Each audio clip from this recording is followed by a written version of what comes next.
Welcome back to Insaf 24/7 after the break पे जाने से पहले परवेज़ साहब का सवाल हम लोग डिस्कस कर रहे थे कि परवेज़ साहब जी एक और कॉलर जो है प्रॉबेबली शायद हमारे प्रोग्राम के आखिरी कॉलर ही हूँ, बल्कि मैं रिक्वेस्ट करूँगा कि इसको आखिरी कॉलर ही करें क्योंकि आज जो है कुछ और चीज़ें जो हैं स्टिल टू बी डिस्कस्ड। जी अस्सलाम वालेकुम। जी अस्सलाम वालेकुम जी। वालेकुम अस्सलाम। कौन और कहाँ से बात कर रहे हैं? जी शहजाद बात कर रहा हूँ जी, लाहौर से बात कर रहा हूँ। जी सवाल बताइए। ऐसे है जी कि हमने तकरीबन कोई 1 साल पहले की बात है जी, एक घर हमने परचेज किया था जी यहाँ पे डीएच सोसाइटी में जी यहाँ पे। ठीक है। यानी कि अब जैसे जो जी बंदा कुछ चीज परचेज करता है, हमने एक चीज हमें पसंद है जी, आई जी हमने एक कनाल घर था जी, वो हमें पसंद था डबल स्टोरी। हमें बाद में डीलर साहब फरमाते हैं कि जी ये घर तो आपको पसंद आ गया है, लेकिन ये घर जो है बेसिकली ये किसी बैंक में अपना फाइनेंस हुआ होगा। ठीक है जी।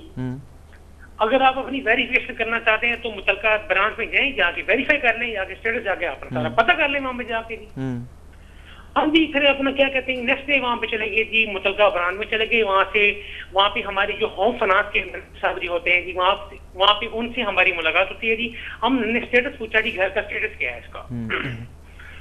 वो फरमाते हैं इस घर को हमने for the period of 20 years के लिए हमने फाइनेंस किया हुआ, फैसिलिटी दी हुई है जी, 82 लाख रुपीस हमने फैसिलिटी दी हुई है। ठीक है। हमने क्या इन केस अगर फ्यूचर में हमारा इस घर का इनके ऑनर के साथ अगर डील होती है तो हम अगर इसको इंस्टॉलमेंट में ही पे करना चाहें, आगे फर्दर लेना चाहें तो क्या प्रोसीजर हमें अडॉप्ट करना पड़ेगा ना इसका। सही। तो वो फरमाते हैं जी मेरे साथ की हमारी बैंक की पॉलिसी है, उसके तहत आपको हमें ब्लैक एंड साइन चेक देने पड़ेंगे, ब्लैक एंड साइन चेक देने पड़ेंगे।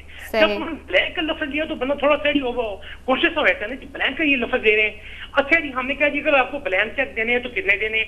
वो फरमाते हैं जी मैनेजर साहब क्योंकि हमने ये फैसिलिटी साल की अर्से के लिए दी हुई है तो हम आपसे कम से कम 1 साल के ब्लैंक एंड साइन चेक लेंगे। ठीक है। अच्छा जी 1 साल इनके 12 लेंगे जी हर महीने के।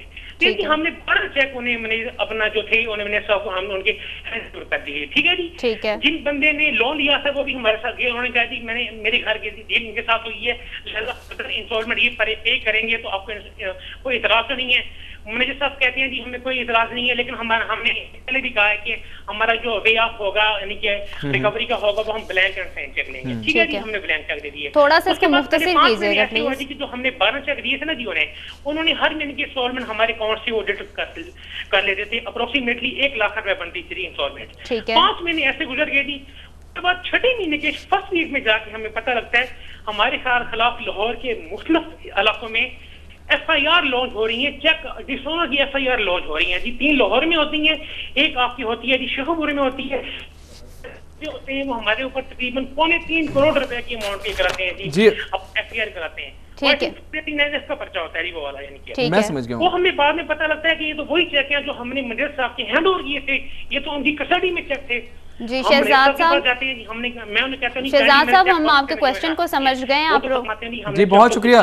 जिस बंदे ने वो आपसे लिया था ना जी, शहजाद साहब हम आपका सवाल समझ चुके हैं। मैं बिल्कुल आपका सवाल जो है वो क्लियरली हम समझ चुके हैं। हम थोड़ी देर में जो है अगर प्रोग्राम का वक्त जो है क्योंकि बहुत कम रह गया, हम कोशिश करेंगे कि इसी प्रोग्राम के आखिर में अगर वक्त बचता है तो आपको इसका आंसर करें, वरना अपने नेक्स्ट प्रोग्राम में आपका सवाल हम जो है वो टोटली जो है वो समझ चुके हैं। इसी के साथ जो है वो अदील साहब थे हमारे साथ रावलपिंडी से, और इनका सवाल था कि एक आदमी ने एक शादी तो प्रॉपर जिस तरह से होती है हमारे यहाँ पे एक जिस तरह कल्चरल एक ट्रेंड है शादी करने का, दूसरी छुपके की हुई है, तो क्या नुकसान हो सकते हैं और क्या फ़ायदे हो सकते हैं? सबसे पहले तो यहाँ पे हदीस बयान करना चाहूँगा कि सैयदा आयशा सिद्दीक़ा रज़ी अल्लाह ताला अन्हा से रिवायत है कि नबी सल्लल्लाहु अलैहि वसल्लम फरमाया कि शादियाँ जब भी करो तो उसको प्रोक्लेम करो, उसको ऐलान करो कि मैंने फ़लाँ बिन्त फ़लाँ से निकाह किया है, और औरतें भी बताएं कि मेरा निकाह फ़लाँ बिन फ़लाँ से हुआ है। तो इस्लाम में चाहे इसके ऊपर कोई बहुत ज़्यादा प्रोहिबिशन नहीं भी है, लेकिन क्योंकि जब कोई बात इस्लामिकली हम तक पहुँचती है तो हमारे लिए, अगर हम बीइंग मुस्लिम सोचें तो हमारे लिए वो बात ऑलमोस्ट जो है वो फ़र्ज़ के बराबर हो जाती है। कभी भी पसंदीदा फेल नहीं है जी। ये पसंदीदा जो है वो किसी भी सूरत में, जैसा कि हमने बताया कि फेल नहीं है। नुकसान क्या हो सकते हैं? दूसरी आपने शादी की, जो आपने अपनी पहली बीवी जो हैं उनको आपने जो महर गैर मुअज्जल जो हम प्रोग्राम के शुरू में बता चुके हैं, अगर वो क्योंकि वो पे मोस्टली तभी होता है जब शादी ख़त्म होती है, लेकिन अगर आपने दूसरी शादी कर ली बगैर पूछे तो आपकी जो पहली बीवी हैं वो गैर मुअज्जल महर के लिए भी इंटाइटल हो जाएंगी, और वो जब चाहें अदालत के थ्रू आपसे वो महर भी ले लेंगे जो उनके गैर मुअज्जल में लिखा हुआ है। इसके अलावा ये dissolution of Muslim marriages act की एक ग्राउंड है, अगर हस्बैंड बगैर जो है वो इजाज़त के जो है यूनियन काउंसिल की परमिशन के शादी कर लेता है, तो इस औरत जो है वो तनसीखे निकाह के लिए जा सकती है, और उस सूरत में इस तनसीखे निकाह में औरत को अपना हक महर भी नहीं छोड़ना पड़ता। जी बिल्कुल। और कानूनी हैसियत की जहाँ तक ताल्लुक है, अगर आपकी बीवी जो है, पहली बीवी जो है वो आपके साथ रहना चाहती है, तो कानूनी हैसियत दोनों की बराबर और यकसा है। उसमें आप ये नहीं कह सकते कि जो दूसरी बीवी है उसका ज़्यादा हक है और पहली बीवी का नहीं हक है।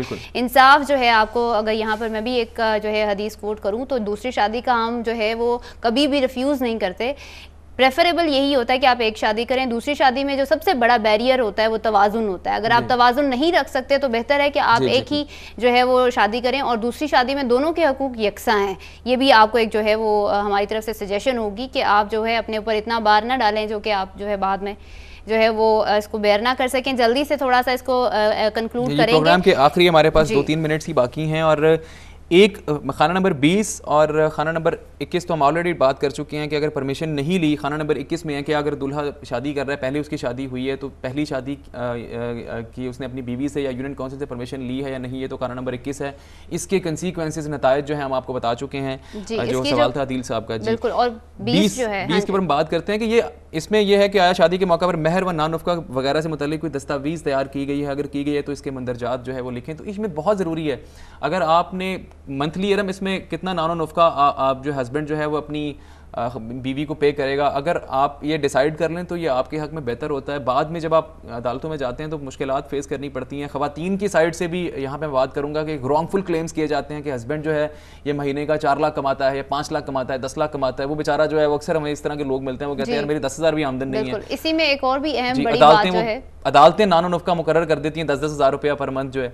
इसी तरह हस्बैंड की साइड से भी छुपाई जाती है अपनी जो है वो। और इसमें सबसे बड़ी अहम बात जो है वो ये बच्चों की कस्टडी के बारे में आप लिख सकते हैं, जिसके लिए बाद में दोनों पार्टी सफ़र करती हैं, आपके बच्चे सफ़र करते हैं। तो आप सबसे पहले इसमें ये भी लिख सकती हैं कि अगर आपके जो है वो नानुफ़्का वगैरह डिसाइड किया गया, तो आप ये भी लिख सकती हैं कि किसी भी सर्टन कंडीशन पर जो है वो बच्चों की जो है परवरिश और उनकी जो कस्टडी है वो कौन रखेगा। इसी के साथ we have reached at the end of our programme. हमारी पूरी कोशिश है कि हम आपको निकाहनामे की अहमियत का जो है वो एहसास दिलाएं। औरतों को कानून और मज़हब दोनों ने एक जो है ऑप्शंस दी हैं, एक तहफ़्फ़ुज़ात दिए हैं। उन्हीं तहफ़्फ़ुज़ात को जो है वो आपने एक्सरसाइज करना है। कोई कॉलम मत छोड़ें, सारे कॉलम्स बगौर मुशाहिदे के साथ जो है वो फिल करें। इसी कोशिश में आप भी हमारे साथ। ये सिर्फ आखिरी मैसेज मैं भी देना चाहूँगा इसमें कि ये सिर्फ ख़वातीन के फ़ायदे में नहीं है, जो हस्बैंड हज़रात, जो मर्द हज़रात हैं, उनकी भी जो है वो उनका भी फ़ायदा इसी बात में है, अगर वो प्रॉपर तरीके से इसको फिल करें और प्रॉपर तरीके से शराइत को तय कर लें, ताकि बाद में अदालतों में जाके जो है वो दोनों फरीकैन जो है उनको मुश्किलात का सामना ना करना पड़े। अब हमारी पूरी कोशिश रहेगी कि हम इसी तरह आपके लिए यूज़फुल टॉपिक्स लेकर आते रहें और आपको हेल्प करते रहें। Thank you very much for watching Insaf 24/7 live with Iram and Irfan. अल्लाह हाफिज़।